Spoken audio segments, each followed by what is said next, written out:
కథ మరుగుజ్జు మంత్రగాడు. సౌరిరాజు 24 ఏళ్ల యువకుడు. అతడికి ఆస్తిపాస్తులంటూ ఏమీ లేకపోయినా కచేరీలో మంచి ఉద్యోగం ఉన్నది.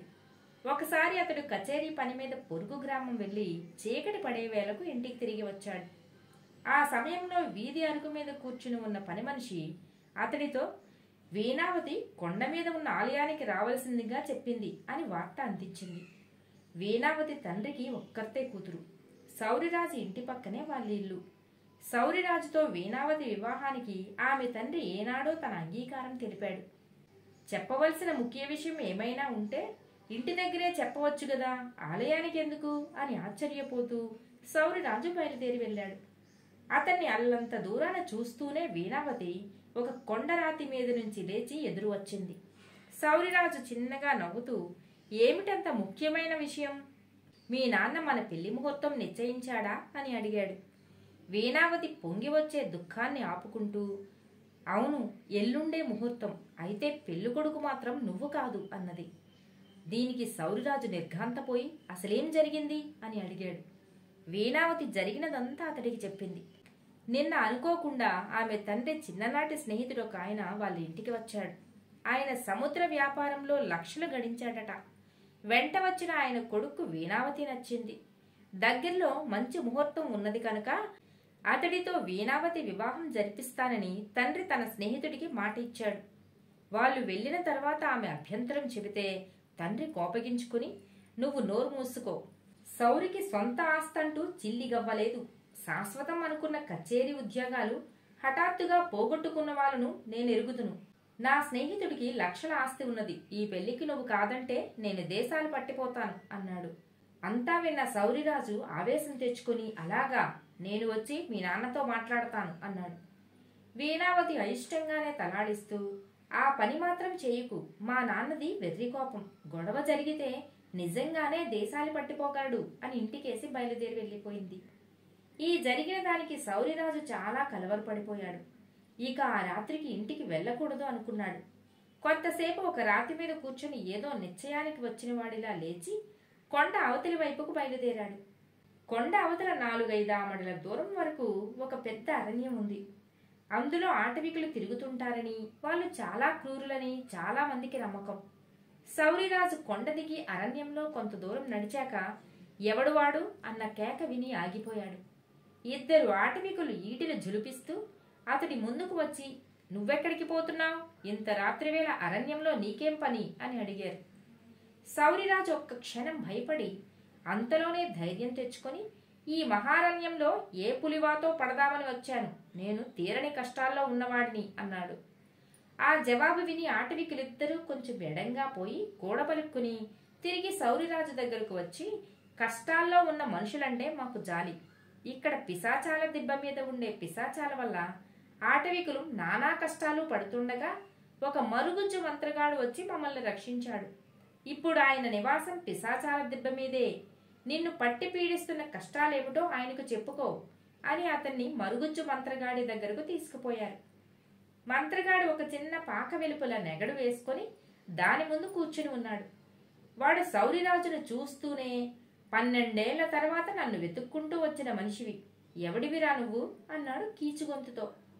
మామ, పెద్ద కష్టం వచ్చి ఇంత రాత్రివేళ నిన్ను వెతుక్కుంటూ వచ్చాను అన్నాడు సౌరిరాజు మరుగుజ్జు ముందు కూర్చుంటూ. మంత్రగాడు నెగడులోంచి భగభగా మండుతున్న ఒక కట్టె తీసి దాని వెలుగులో సౌరిరాజు ముఖాన్ని పరీక్షగా చూసి, ఇంతకు నీకొచ్చిన కష్టమేమిటి అని అడిగాడు. సౌరిరాజు తన కష్టం గురించి చెప్పుకుని, వీణావతితో నా పెళ్లి జరగకపోతే ఇక ఈ పిశాచాల దిబ్బే గతి. ఎల్లుండి మరొకడితో జరగబోయే వీణ పెళ్లి ఆగిపోవాలి. ఆవిడ తండ్రి నాతో తన కూతురు పెళ్లి జరిపించాలి. ఇందుకేదైనా మంత్రమో తంత్రమో ఉపయోగించి నువ్వు నాకు సాయపడాలి అన్నాడు. ఆ మరుక్షణం మరుగుజ్జు మంత్రగాడు కనకనలాడుతున్న నెగటి నిప్పుల్లో చేయి పెట్టాడు. వెంటనే నీళ్లు పోసినట్లుగా నెగడి ఆరిపోయి అందులో నల్లటి బొగ్గులు బయటపడ్డాయి. మంత్రగాడు ఒక బొగ్గు తీసి నుదుటికి ఆనించుకుని ఏదో మంత్రం చదివి దాన్ని సౌరిరాజుకి ఇస్తూ, నువ్వు చేసుకోవాలనుకుంటున్న అమ్మాయిని ఈ బొగ్గును బెల్లం నమిలినట్టు నమిలి మింగమను అని చెప్పాడు.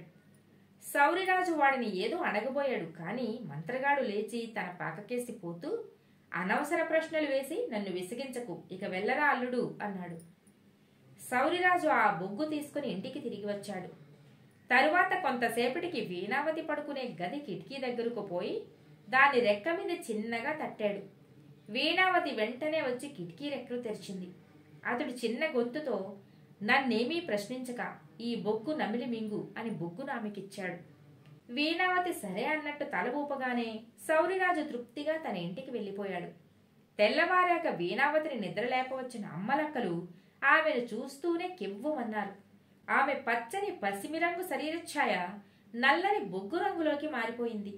ఈ జరిగిన వింత క్షణాల మీద ఊరంతా తెలిసిపోయింది.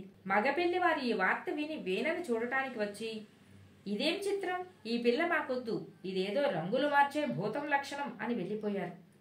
వీణావతి తండ్రి నిరాశతో తల పట్టుకుని కూర్చున్నాడు. ఇలా ఎందుకు జరిగిందో ఎంత ఆలోచించినా అతడికి అర్థం కాలేదు. ఎంత కట్నం డబ్బు వెదజల్లినా ఈ రూపుతో ఉన్న కూతురు పెళ్లి తన జన్మలో చేయలేడు.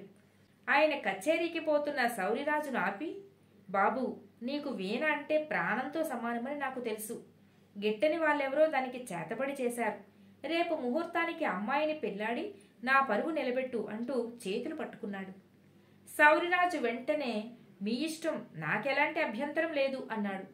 ఆ మాటలు విన్న వీణావతి కళ్ళనీళ్లు పెట్టుకుని, సౌరి, నాలాంటి కురూపి నీకు తగదు అన్నది. సౌరిరాజు చిరునవ్వు నవ్వుతూ ఊరుకొని ఆ రాత్రి తిరిగి మరుగుజ్జు మంత్రగాడి దగ్గరకు వెళ్ళాడు. వాడు సౌరిరాజును చూస్తూనే, ఏరా అల్లుడు, మన పథకం పారింది కదా అన్నాడు ఉత్సాహంగా. పారకేం, ఆ పెళ్లి కొడుకు తరపు వాళ్ళు జడుసుకుని పారిపోయారు. రేపే వీణతో నా పెళ్లి. నిన్నటి మంత్రపు బొగ్గుకు విరుగుడు ఇస్తే నీ ఆశీర్వాదం కూడా తీసుకుని వెళ్ళిపోతాను అన్నాడు సౌరిరాజు. విరుగుడేమిటి? అలాంటిదేమీ నా దగ్గర లేదే అన్నాడు మంత్రగాడు. సౌరిరాజు నిర్ఘాంతపడి, అయితే వీణ ఎప్పటికీ అలా కారు నలుపు రంగుతో ఉండిపోవలసిందేనా అని అడిగాడు. అంతే మరి. అయినా ఆ పిల్ల అంటే నీకు చాలా ప్రేమ కదా. పిల్ల మారలేదు, రంగు మారింది అంతే. ఇప్పుడు నువ్వు ఆ కురూపిని చేసుకునేందుకు సంశయిస్తున్నావన్నమాట. సరే, మరెక్కడైనా అందంగా ఉన్న అమ్మాయిని చూసి పెళ్ళాడు అన్నాడు మంత్రగాడు. సౌరిరాజు వాడి మాటలకు నొచ్చుకుని, వీణ కురూపి అయిందని నేను పెళ్లాడటానికి ఇష్టపడటం లేదని అనుకోకు. ఆమె తాను నాకు తగనంటూ దుఃఖిస్తున్నది. ఆ మంత్రించిన బొగ్గు నాకు ఇవ్వు, అప్పుడు ఇద్దరం ఒకలాగే ఉంటాం. ఆవిడికి ఏ బాధ ఉండదు అన్నాడు. ఒరే అల్లుడు, నిజంగా నీ ప్రేమ గొప్పది. ఆ సంగతి తెలుసుకునేందుకే అలా అన్నాను అని మంత్రగాడు పక్కన ఉన్న బుట్టలోంచి ఒక జామపండు తీసి దాన్ని మంత్రించి సౌరిరాజుకి ఇచ్చి, దీన్ని నీ కాబోయే భార్య తింటే పూర్వపు రంగు వచ్చేస్తుంది అన్నాడు. సౌరిరాజు పండు తీసుకుని, పెళ్ళయ్యాక ఏదో ఒక రోజున మేమిద్దరం ఇక్కడికి వస్తాం. నీ మేలు మరిచిపోలేం మామా అన్నాడు. అందుకు మరుగుజ్జు మంత్రగాడు కటువుగా, మరిచిపో, నన్ను నేను చేసిన మేలును కూడా మరిచిపో. నన్ను గురించి ఎవ్వరికీ చెప్పకు. ఏనాడు నా దగ్గరకు రాకు. ఈ అరణ్యంలో కల్లా కపటం ఎరుగుని ఆటవికుల మధ్య నన్ను ప్రశాంతంగా బ్రతికని, ఇక వెళ్ళు అన్నాడు ఆజ్ఞాపిస్తున్నట్లు. సౌరిరాజు ఇంటికి తిరిగి వచ్చి మంత్రగాడిచ్చిన జామపండును వీణావతికిచ్చాడు. ఆ పండు తిన్న ఆమె మునుపటిలా పచ్చని పసిమి రంగుతో కలకలాడిపోయింది.